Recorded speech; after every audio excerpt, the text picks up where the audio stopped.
Je vous fais bouh, c'est la soupe au chou, on est d'accord? Vous faites très très bien. Oui, parce qu'on va parler d'un industriel. À 6h50, la soupe au chou. Ça va la denrée?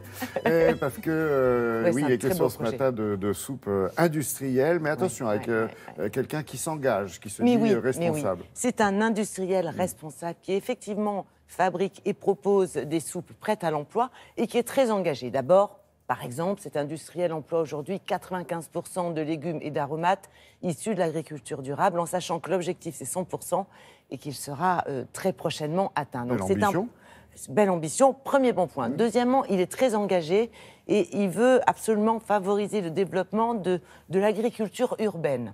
Il faut dire qu'aujourd'hui, on a au niveau mondial une personne sur deux qui vit en ville. Dans 25 ans, 3 personnes sur 4 vivront en ville. Donc il faut bien, nourrir tout le monde, et puis c'est une façon aussi de se reconnecter à la nature, d'apprendre les végétaux, comment ils poussent, comment il faut faire. Propre. Mais absolument. Dans un air sain. Dans un air sain et dans un sol sain. Donc c'est tout l'objectif. Donc cet industriel aide financièrement un certain nombre de projets d'agriculture urbaine. Il donne de l'argent pour ça, donc c'est encore un nouveau bon point. Mais pour ce faire, et comme vous le dites, effectivement, il faut travailler sur des sols sains. Or, les sols ne sont pas forcément sains en ville. Donc, il travaille main dans la main, en partenariat direct avec l'IRD, qui est l'Institut de recherche et développement.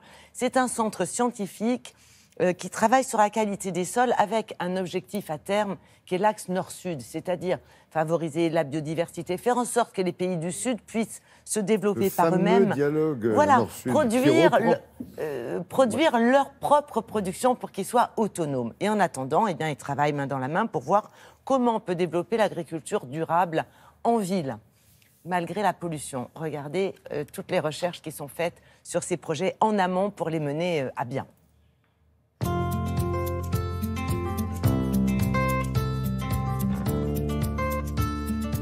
On a créé ce collectif qui s'appelle le collectif Potageons Ensemble pour inciter les associations, les institutions, les particuliers à travailler ensemble pour développer des potagers urbains, solidaires et durables partout dans les villes parce qu'on peut planter absolument partout.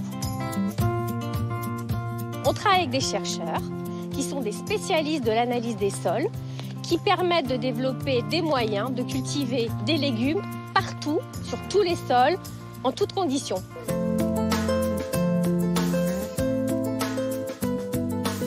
L'expérimentation est en cours et on va voir dans cet environnement qui est relativement pollué, en particulier par le plomb et le zinc, si ces éléments toxiques passent dans les légumes et donc s'il y a un risque à cultiver dans ce type de sol. Et on va récolter d'ici 1 mois pour analyser très finement les quantités de polluants qui sont présentes dans les différentes parties des plantes, les feuilles, les graines, les fruits.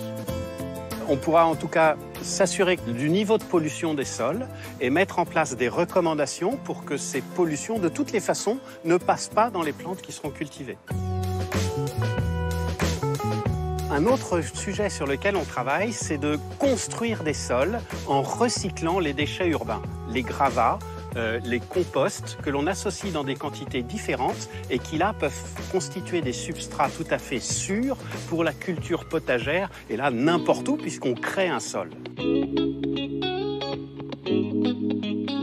Le premier projet, il est ici, à Bondy. On va faire pousser des légumes en terre sur des sols très différents, mais qui répondront aux meilleures normes de l'agriculture durable.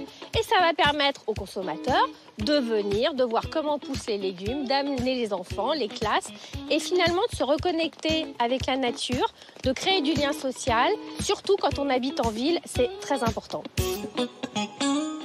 C'est vrai qu'Isabelle, sur certaines communes, il y a des terrains en friche en attendant de construire une école quand il y en aura besoin, etc. Absolument. Donc il y a de la place. Et si on s'organise sur les communes, finalement, on a des interlocuteurs qui peuvent nous aider, comme les entreprises que vous citez. Absolument, c'est une question de volonté à la base. Effectivement, pour exploiter des sols en friche, dont il faut faire quelque chose. Et pourquoi pas, effectivement, un potager urbain, c'est une bonne idée. Et ça va devenir vraisemblablement, dans les années futures, tout à fait indispensable pour pouvoir nourrir tout le monde. Et puis, je vous dis, pour connaître un légume autrement qu'en allant simplement l'acheter au supermarché. Exactement, du coin. il y a toute une action Donc ça, pédagogique important. qui peut se faire dans les murs de la ville. Exactement. Petite question, si le sol n'est pas sain, on est condamné ou il y a un espoir? C'est tout l'intérêt de la recherche scientifique, d'essayer de choisir des sols qui sont évidemment les plus sains possibles pour pouvoir permettre la culture, pour pouvoir potager. C'est le nom de ce collectif qui s'appelle Potageons Ensemble, même si le verbe potager n'est pas encore dans le dictionnaire, et de faire en sorte que, même si le sol est un peu, plus ou moins pollué, moi je ne suis pas scientifique, mais justement ils analysent les choses pour voir de quelle façon on peut cultiver sans que la pollution ne remonte et ne passe dans le légume. Parce que manger du plomb, c'est pas le top. Non, avoir un potager, oui, mais en bonne santé.